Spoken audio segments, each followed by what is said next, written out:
If you would like to earn CPE credit for listening to the show, visit earmarkcpe.com/FPA. Download the app, take a short quiz, and get your CPE certificate. If you would like to earn continuing education credit for your FP&A certification from the Association of Finance Professionals for listening to the show, go to the show notes for details on how to earn the credit.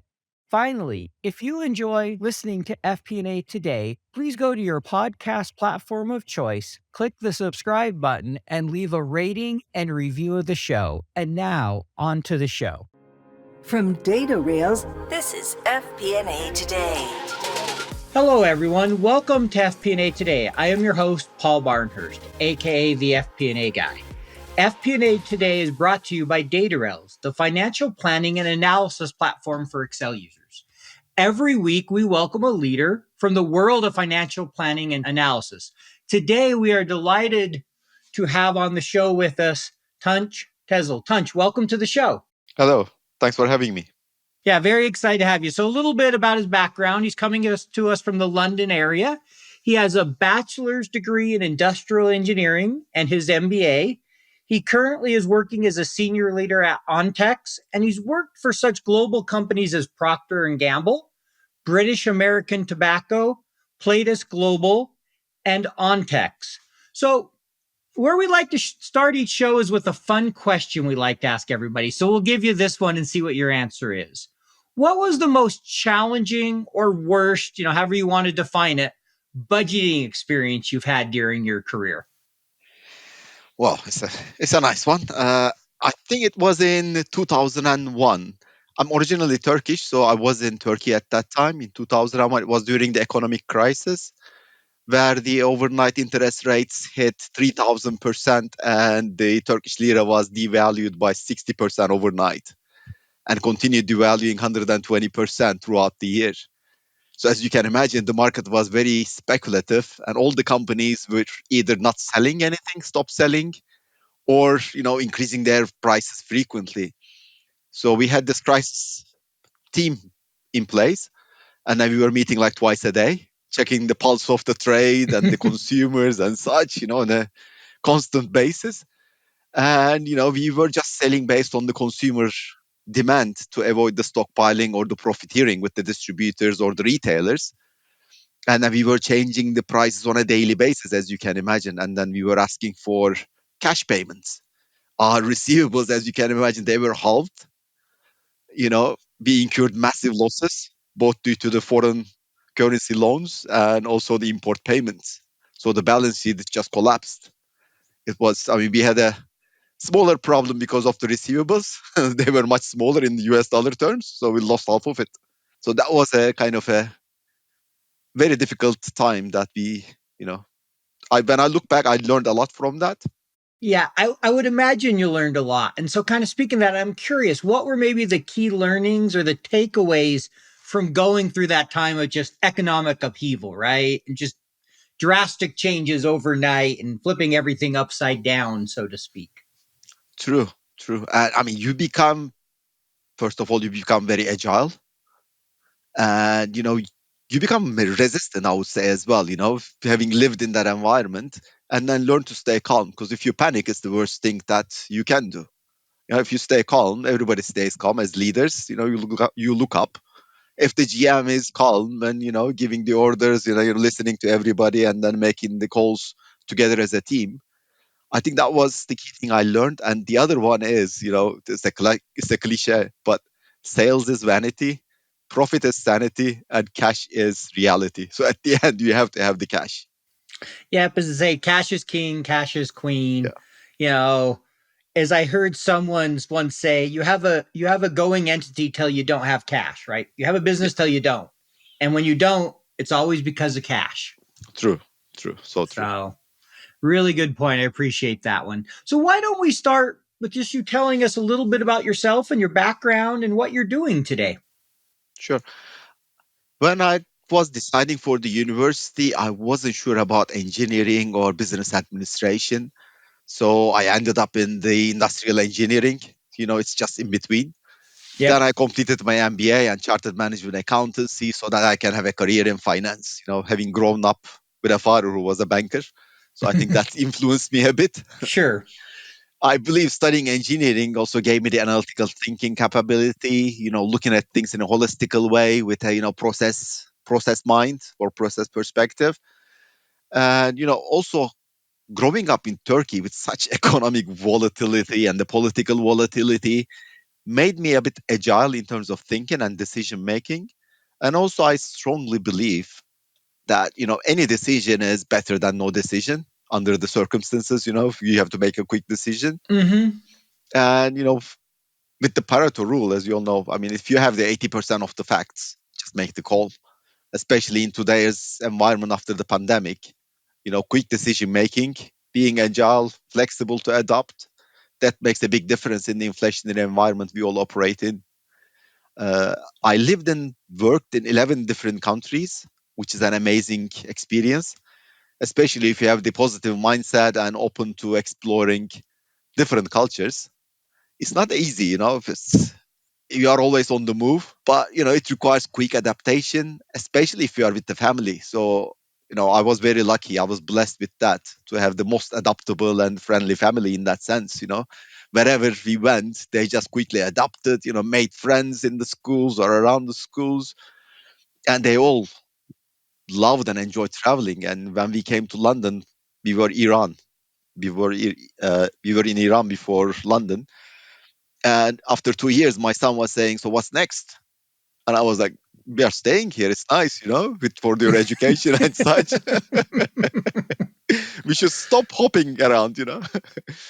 And also, I'm very lucky to work with amazing companies. I mean, like you mentioned, the Gillette, Procter and Gamble, British American Tobacco, Pladis, which owns the Godiva Chocolates, United Biscuits.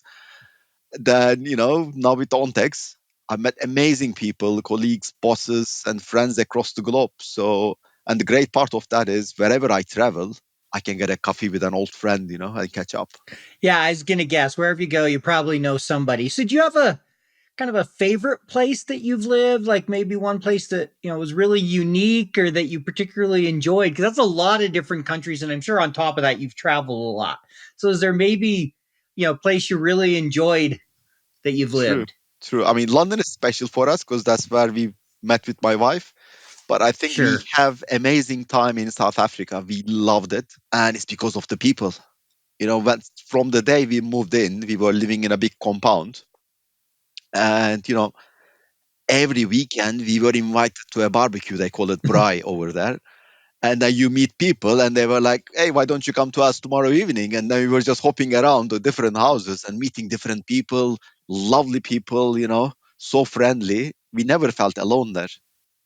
That's great. I mean, it's wonderful when you find a place where you always feel welcome, especially when you're moving around the world and going to new places and you don't know anybody. To have that welcoming culture makes a huge difference. So It that's does. awesome. It makes it so easy. I bet. So why don't you tell our audience a little bit about Ontex, your company, and what it does, and what your role is there. Sure. Ontex is a publicly listed company in Belgium. It is the global market leader in manufacturing the private label baby care, feminine care, and adult care products. Our customers include the Walmarts, Aldi, Lidl, Tesco, Carrefour, and the likes on retailer side, as well as the healthcare industry, which where we serve the elderly care homes, hospitals, and such. As we produce private label, that's why as a company name you don't hear it, unlike the Procter and Gambles or the Kimberly Clarks and such. Yeah, it makes sense. When it's private label, unless you're in the industry, you don't know the company that's doing it. Yeah, What are some of the unique challenges you face as a private label and selling private label products? Because I know it's obviously different than brand names. So maybe talk a little bit about that. sure. So it's all about the product. Whereas if you are in the A brands, it's in the name. It's about the brand. You sell the brand. Whereas here we try to sell the products. That's why manufacturing the private label is all about staying agile, quick to innovation, partnering closely with your customers and responding to their needs. It's about producing large quantities in the most cost effective way and then pass it on to the customer and with a very good quality, exceeding the consumer expectations. Because the thing is, you don't advertise the product. That's why exceeding the consumer expectation is key there. So margins are low, and then you need to manage them carefully. And also, the different part with this business is you go through the deals or agreements, which are done through tenders.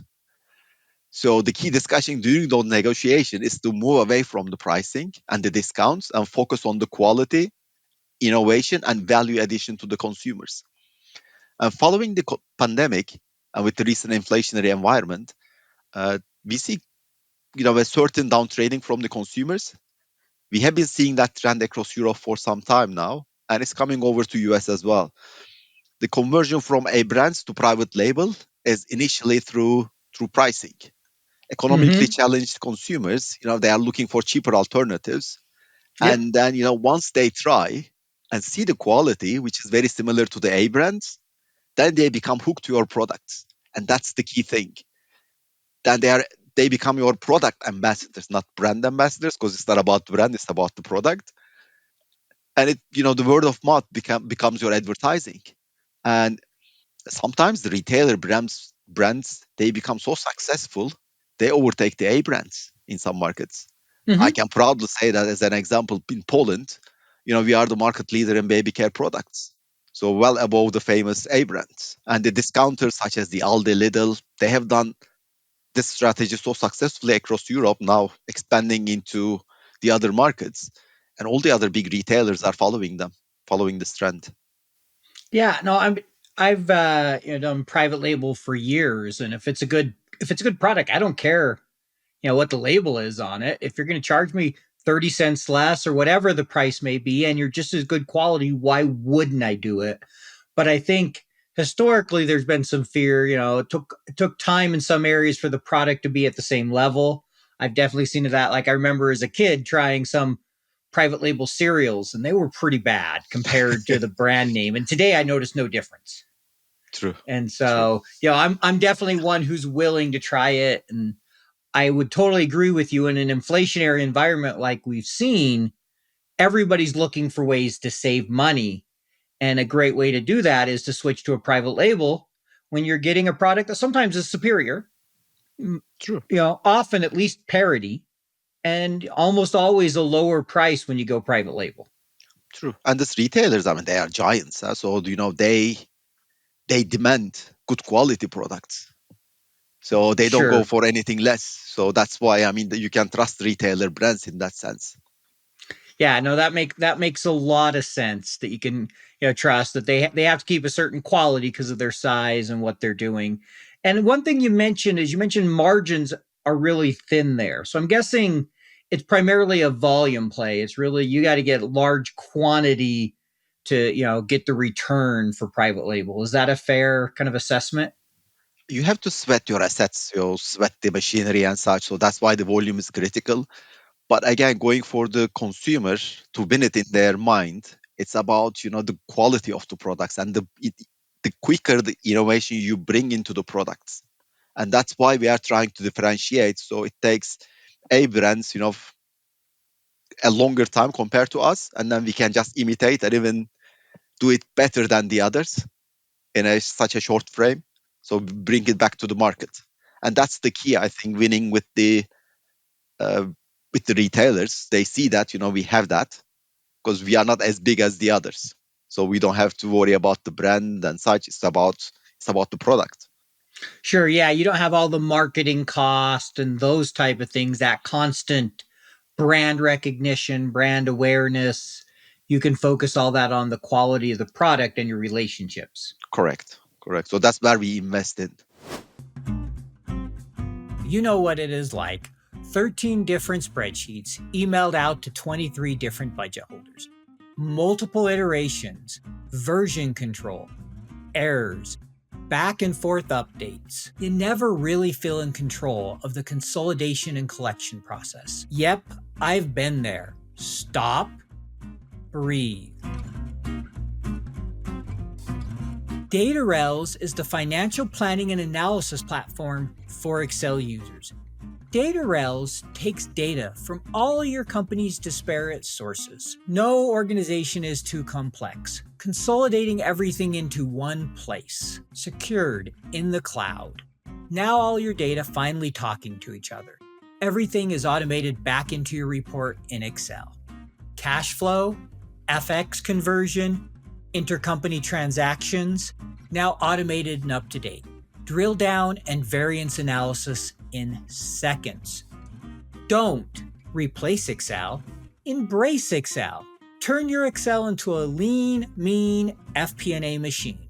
Find out more at www.datarails.com. So, I'm curious, this is shifting gears here a little bit, but, I was looking at the website, and one of the things I noticed quite a bit about on Ontex website is just talk about ESG initiatives, right? That's a big thing, especially for public companies. So I'm curious, how does your team and the work you're doing in FP&A, how do you help support those ESG initiatives? I mean, like any other company, ESG is becoming a big item in the agenda. And we have been delivering on the scope 1 and 2, which is relatively easier compared to the scope 3, and that's proving to be more challenging, especially under the inflationary environment where we operate, because you cannot really charge the consumers for that additional that you're going to provide to them. They're not willing to pay at the moment. And with the manufacturers, you cannot offset it with your efficiencies, because as I said, the margins are thin, and that's why it's taken a bit of more time, I think, to get there. But I think eventually both companies and then the consumers, we will find the equilibrium somewhere in between.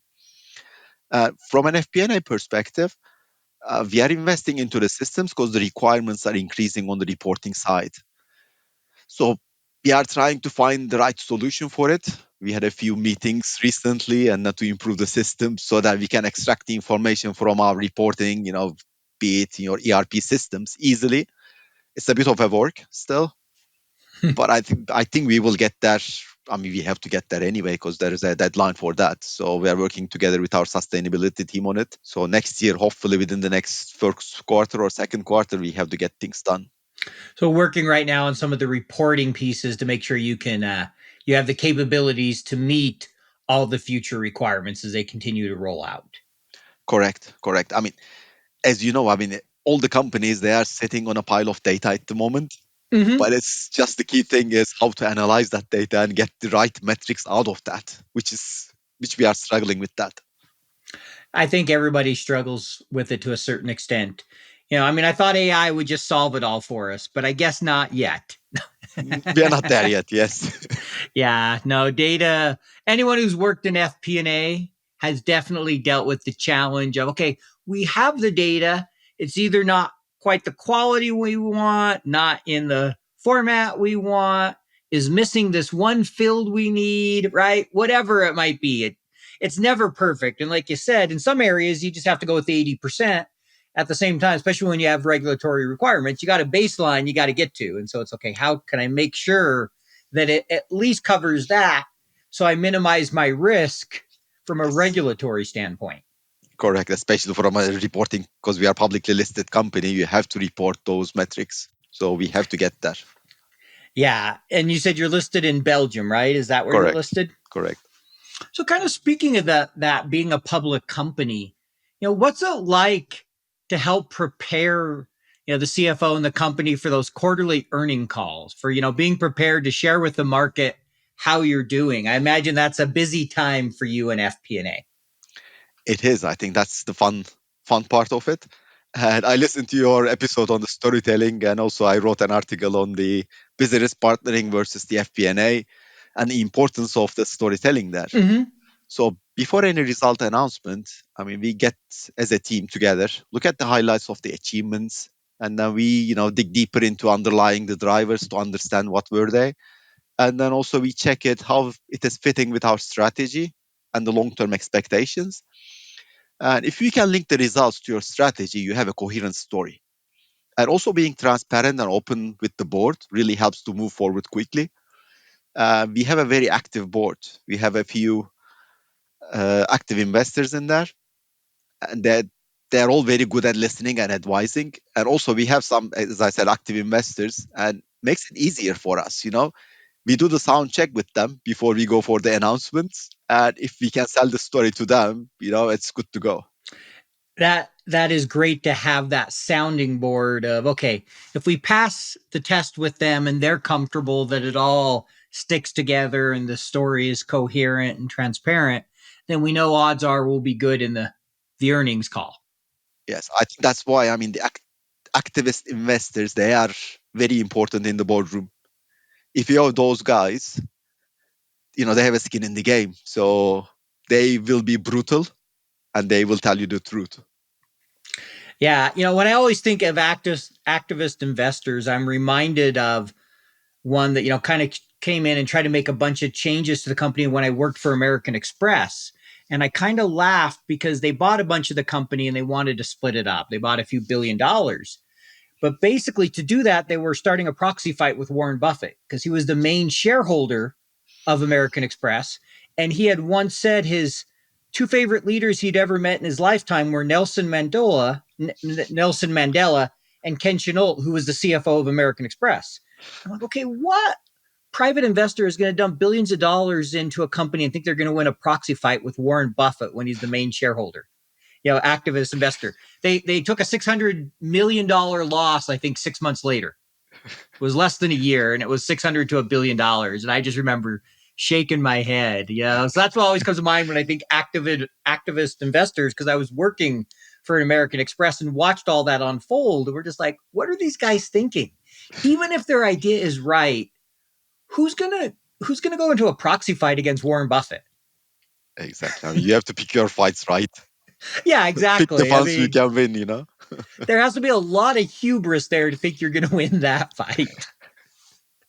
So anyway, that's the one memory that always comes to mind when I think of activist investors. But I know what you mean. When you have ones that are there to really for the benefit of the company and give that feedback, they can be fabulous, right? Just like someone who's active on the board versus that person who only shows up once a quarter, rubber stamps whatever you want and leaves and just like, as long as I get my money out, do whatever you're going to do, they're not going to challenge you.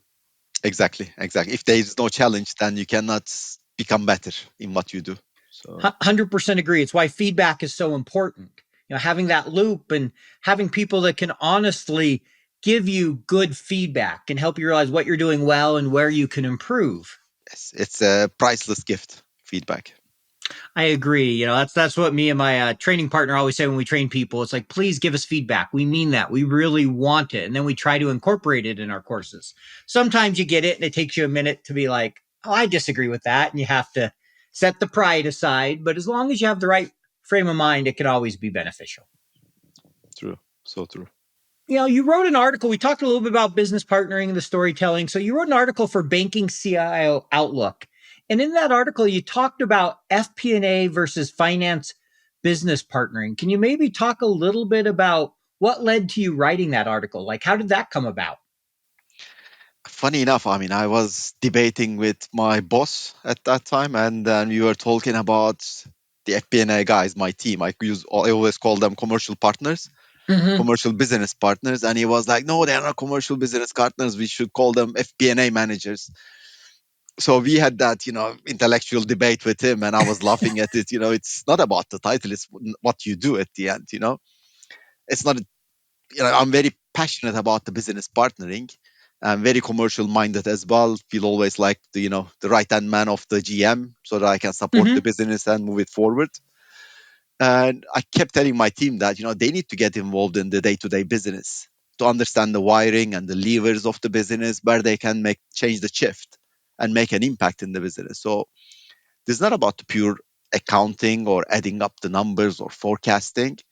We need to add value to what we do. So asking the right questions, finding the solutions, and leading accordingly. That's why it's all about, where I see it's all about the business partnering part. I couldn't agree more. I mean, my favorite part of FP&A has been always supporting the business. I've tried to stay away from corporate as much as I can. As I like to joke, I'm allergic to corporate FP&A. It's like, I don't want to be the one who's just rolling up all the numbers from other people. I want to be there with the GM and the sales team and having those conversations and finding ways with them to help solve the problems and move the business forward. For me, I think that's the exciting part of FP&A. And I think a great business partner, regardless of what role you want to call them, a great business partner with that finance lens can really play a huge role, can make a big difference when they understand the business and they also understand the finances. Because as I've heard someone put it, if you look at a company, there's only a few people that get a full view of the company. Most people just have their individual roles. FP&A can generally see the whole company. Again, it depends on the size of the company and your exact role, but in general, especially a smaller company, the CFO and the CEO. Outside of that, almost nobody gets that lens of the whole company. So I think it's invaluable to be a business partner. You are spot on. I mean, Paul, you are in the kind of control center. You're Mm-hmm. in the brain of the company, and then you see the flutter of data on demand, supply, customers, seasonality, margins, pricing, whatever you name it. And then, if you can come up with the right analysis and trigger the right discussions, then the business can move forward. And that's what our roles are as business partners, to help them move the business forward. And so how do you help them have those right conversations? What are some things you do to think about that? Because I think that's a real challenge, especially for someone relatively young in their career, is knowing how to help move the business forward and how to think about those conversations. It's all about being curious, I guess. I mean, asking the right questions is important. And, you go out into the trade, take a visit with the sales rep, get into his van and understand, what he's going through throughout the day. Go and visit the warehouse or, a factory floor and see, how the products are made. Those are the things that, gives you a different perspective. When you just add up the numbers, then you understand how they have been constructed as a product. And once you get that view and in the discussions, and then it's a multifunctional teams that we operate together with those guys.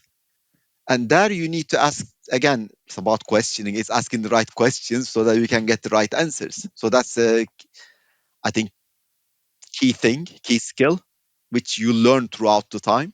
Yeah. So if I'm hearing you right, there's really a couple things I heard in there, and I think the first is we have to be curious. We have to constantly be learning, and one of the most important things we can learn is the operations of the business. Be willing to go out on the shop floor or listen into a sales call or go to a meeting with a customer. So make sure you spend some time outside of the spreadsheet. We all love our numbers. Everybody loves Excel, but sometimes you need to close it and go be with the business. And then the last thing I've heard there is just learning to ask questions. And over time, you'll get better at that and be able to hone in on what those right questions are as you try to help guide the business. Is that a fair assessment? It is. And then, I mean, I'll make an analogy there as well. Again, it's like reading the map in a rally car as a co-pilot. And whilst the driver of the car or the pilot of the car is driving 100 miles an hour in the forest with full confidence in your directions and telling him, there's a corner there on the right, left, there's a bump, trees, without losing any time, and as well as not crashing the car. Yeah, I love that analogy. I was just sitting there thinking I would crash the car. They wouldn't want me to be the co-pilot. I'll be the one in the back seat and someone else can be the co-pilot. But no, that is a really good analogy because it can definitely be a challenge. And we really have to be constantly looking ahead. As one of my friends said, he had a CEO who had worked in accounting and FP&A and worked his way up to a CEO. And he goes, I want my FP&A team to help me peek around corners. It's kind of like your idea, right? If you're out in that rally car, you got to help. Okay, there's a tree here, take a left there, right there.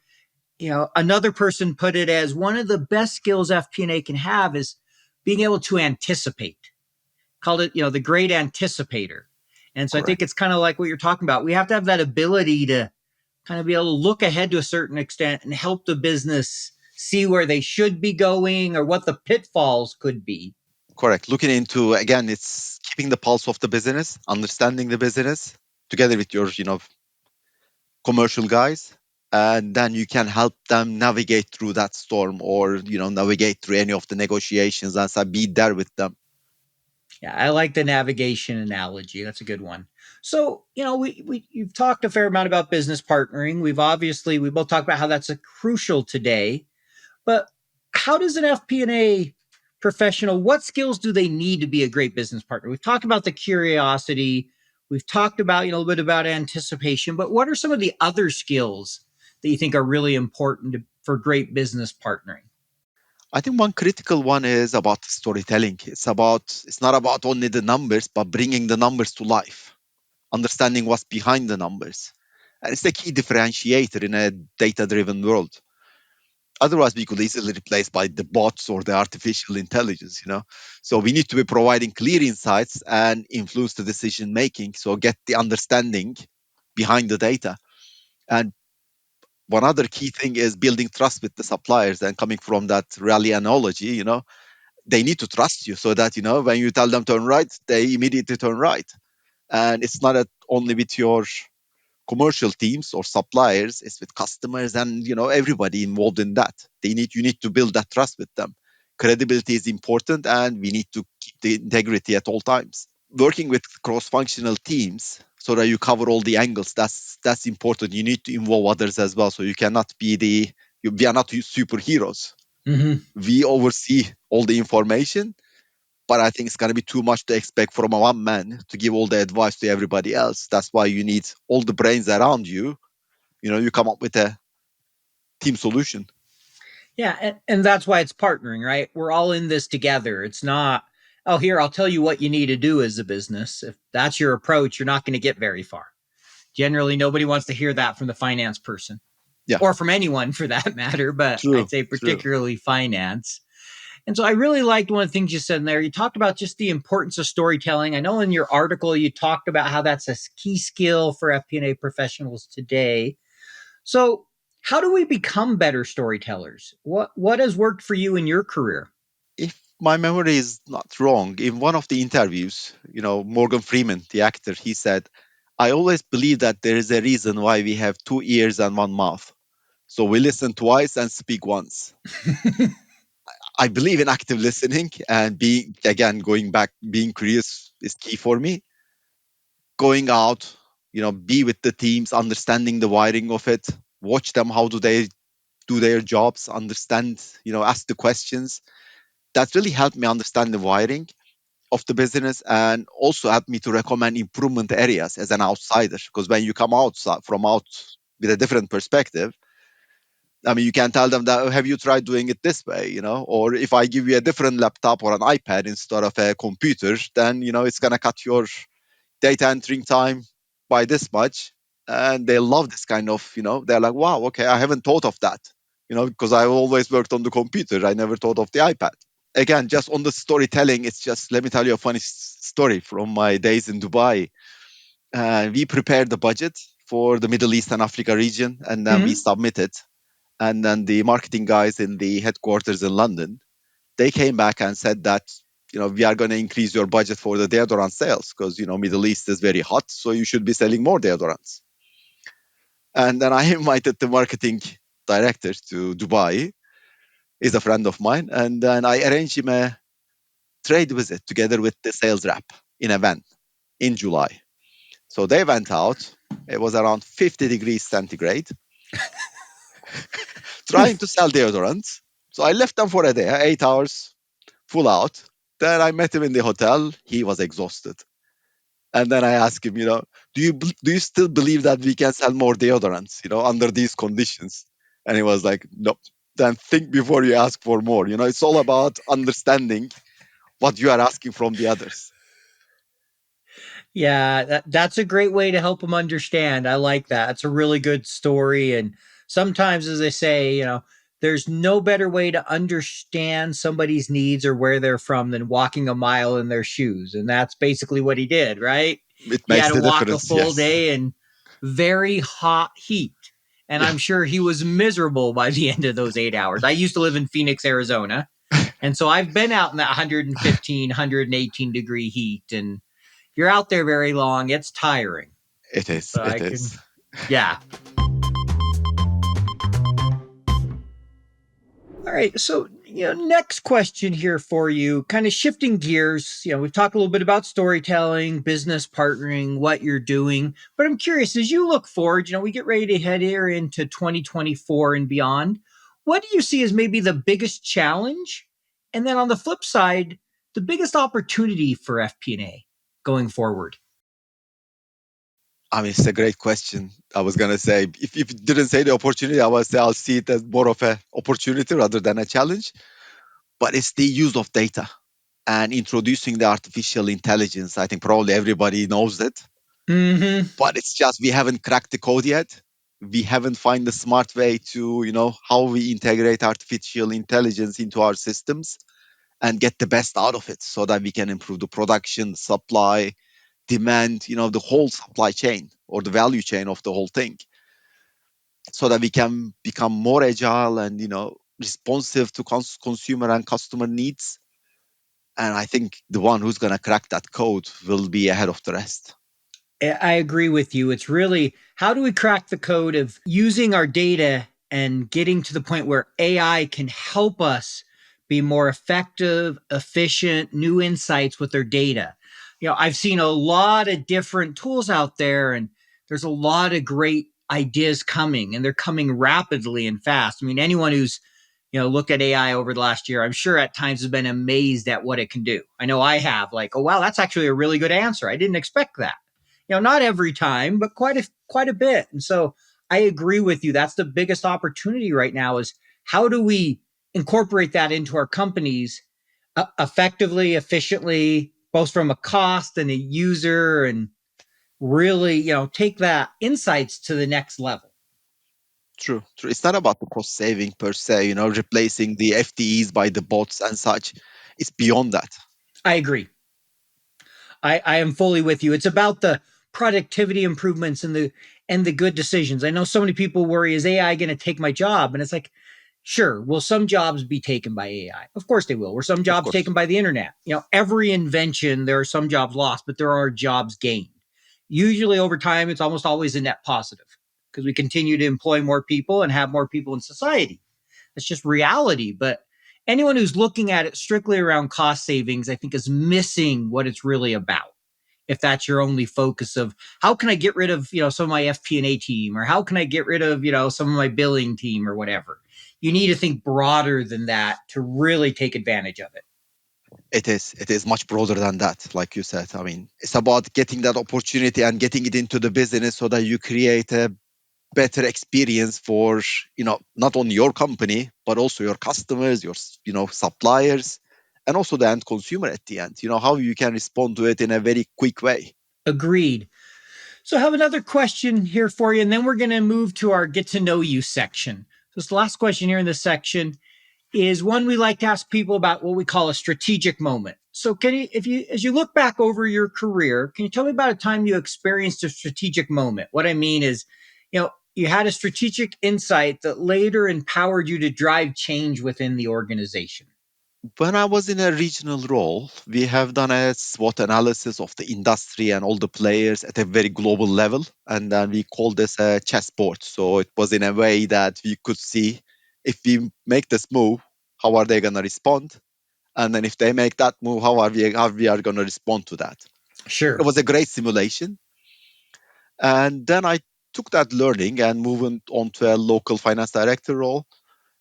During one of our coffee mornings, where we met with the GM and the marketing director, we are discussing the day, the football and such. Afterwards, we were talking about the business challenges and how to grow the business. And we said instead of going for small improvements, which is usually the case because it's much safer, we said, what if we go for a big step change and invest heavily in this market? What would happen? And how can we make our difference? So that we have our name on the entrance of the door saying that these guys they have done this kind of.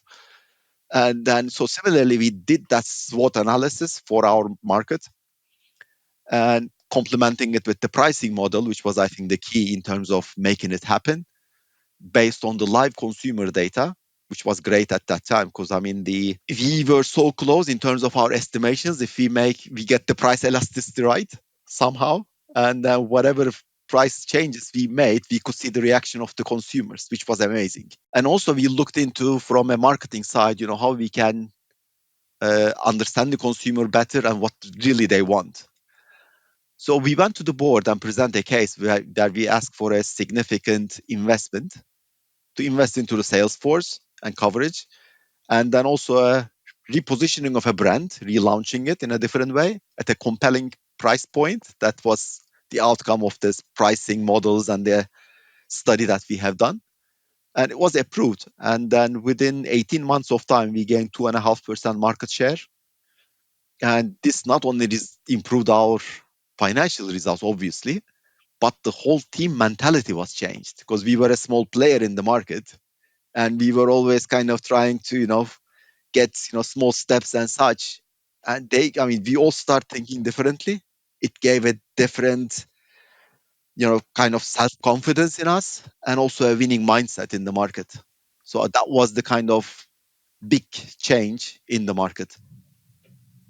Thank you for sharing. That's a great example. I appreciate that. And it sounds like, as you mentioned, it drove a big change in the market. And that's always exciting to see when you can have that kind of impact. So this next section is called our get to know you section. And so what we have is we have 4 questions.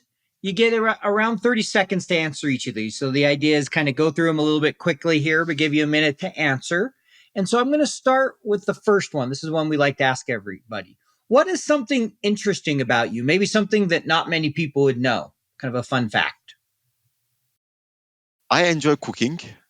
And I enjoy cooking for the family, friends. So, it's a family fun thing for us. And when we are all at home, we try to cook together. And it's kind of, we have our own roles. So I am kind of specialized in the seafood. My son is specialized in the meat side. So who knows, maybe he'll become the next salt buy in future. My daughter is good with smoothies, and my wife is an amazing cook, and she's great at everything. But her pastries are to die for. So that's why when we are all under one roof during holidays and such, we get to the kitchen, start cooking together, and get the most fun out of it. I know whose house I'm coming to next time I'm in the UK. You're more than welcome. Thank you. I appreciate that. So, the next question here, if you could meet one person in the world, dead or alive, who would you meet? And more importantly, why? Being Turkish, I would say that I would love to meet Atatürk, who is the founder of the Turkish Republic. He was a genius. Not only he was the best military tactician or commander, but he was highly intellectual. He has read more than 3,000 books, even on the war zone, he was Mm-hmm. reading. He has written books on history, maths, math theories. He's a great historian. And then during his 15 year in charge of the Republic, he has done amazing reforms, introducing a new alphabet, including coming up with the new alphabet, giving voting rights to women in the 1920s, the 1930s, investing into industrialization, building planes at the time, reforming the agricultural and education. I don't think there has ever been a leader as diverse as he was. He was amazing. And the reason I'd love to meet him is during his last few years, he was ill, and then he wasn't diagnosed properly, and then he was treated in a wrong way that made it quicker for him to die. It was a kidney failure that caused him to die at the age of 57. So I could just tell him, if I meet him, I will just tell him that, they are treating you wrongly. You need to look for alternative treatments so that I could save him. So, I cannot imagine if he had lived another 10 to 15 years more, Turkey could have been in a different place. Yeah, it's amazing how the difference a transformational leader can make. Exactly. We've all seen him in different areas, whether it's Steve Jobs and what he did, Yep. or the Turk, or whoever it might be. Michael Jordan in basketball, whatever. These Yes. people that transcend society in many ways and just do amazing things. And Yep. it's always disappointing. Like you think of Gandhi, right? When the lives are cut short for whatever the reason might be. Unfortunately, so often we see that with transformational leaders. It seems like their lives are often cut short. It It'd be seems like. great to see them, be there longer because they do so much good for society. So true. Like the Mandelas, the Gandhi, the example you gave, Michael Jordan, he took the basketball to a different level now that Yeah. we all love. They are Yeah. amazing Yep. leaders. Agreed. There's a lot of great ones out there. So this next question is obviously a little different than the last one, but what is the last thing you Googled, looked up on YouTube, or, ask chat GPT/generative AI as it relates to finance, Excel, that area? We're just curious to see what's the last one.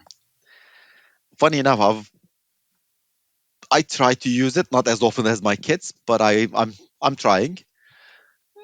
The last time I think I asked this, it was about the IFRS 15 question. This was about the cash discounts given to the customers. So I asked the question, where should we book it? Because we were debating with a friend with my boss, and he was saying, no, we should book it into, part of the selling expense. I was like, cash discount, you can never book it there. And then the advice I got was not correct. So it was telling me to book it to selling, as he was saying. But as per IFRS, you have to deduct it from the net sales. So, that's why you need to be very careful how you use the data. And, don't just take it and then give it back. Continue asking the right questions. Again, asking the right question is the key, I think, with the chat GPT as well, so that you can get to the right answer. Yes. And the other thing I found is you often have to have a conversation with it. The first answer may be very surface level and, hey, give me more detail on this, or elaborate, or I need to know about this specifically. Because sometimes you get surface and, it's kind of like the 5 whys, right? When you're trying to get to the root of a problem, you keep asking why. Sometimes with chat GPT, you almost have to do the 5 whys. You got to keep prompting it to go a little deeper, and you have to have enough knowledge to ensure that it's leading you in the general, the right direction, not knowing everything. But yeah, it's amazing what it can do if you're willing to really hone in your prompts, because that's really a key, is how you ask it. It is. And the last, again, afterwards, we were chatting with my daughter. She wants to do some internship and such. She's 16. And she was about to write a cover letter, which she has never done before, obviously, at 16. Yeah.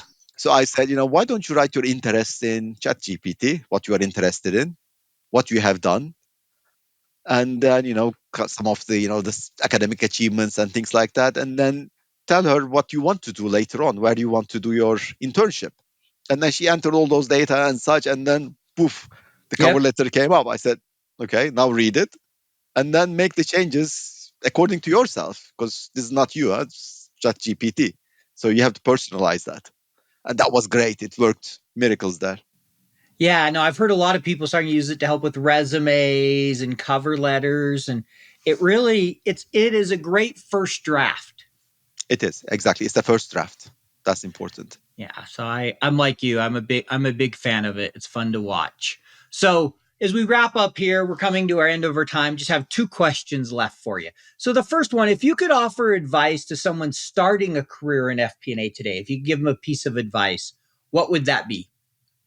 I would say always show your willingness to learn and never lose that, because every day you learn something different. And again, ask questions and make mistakes and learn from them. That's important. And the earlier you make the mistakes, the sooner you can fix them and then continue. And be open to feedback. It's a blessing. It's a gift. You get any feedback, and then work on those ones. Just don't ignore them. And what I really benefited most was I was never satisfied, and I always asked for more to learn. I started in treasury, and my day was finishing quite early compared to the others, because it was related with the banks, the relationship. And then they were usually closing earlier so that they can close their side as well. And then afterwards, I was just going to be reporting department, accounting or budgeting. I was just trying to help them, give me something. And it helps on the teamwork side as well, getting to know your colleagues. But also, it prepares yourself for the future opportunities. And always explore what other departments are doing. As I said before, spend a day in a sales rep car, attend customer visits, understand their angle, what's in it for them. Always keep that question in your mind. How should I sell it to them? Listen to the consumers. And when you go out for shopping, it's easy things, check the aisles, how the products are positioned, what's the promotions about, what are they trying to tell or sell. And chat to the shop managers, about your products, get some insights, and then get involved in it. It will help you to understand the bigger picture, the wiring, not the numbers, but it's about the story behind. Great advice. And I realized I forgot one of our get to know you questions, and I'll get in trouble if I don't ask this one. So we're going to go back for 1 second. Favorite Excel function or feature? What's your favorite thing about Excel? VLOOKUP, by far, that's my favorite. Well, you know what? You're in good company because more people have said VLOOKUP than anything else. So there you go. It is number one on the show. Well, I just want to take a minute and thank you for being on the show. Really appreciate you having you today. Enjoyed the conversation about business partnering, storytelling, some of the experiences you've had traveling all over the world. And if someone's listening to the show and they want to get a hold of you or learn more about you, what's the best way for them to do that? Through LinkedIn, I would say. I'm always active on LinkedIn. I will respond promptly.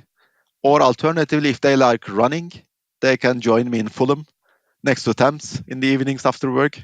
So we can have a chat whilst running. All right. I'm a runner. So if I get over that way, I'll join you for one of those runs. That's the best thing. I like to run. It's a great sport. Well, thanks again for joining us. We really enjoyed having you on the show. Thank you. Paul, thank you very much. Thanks for having me. All the best.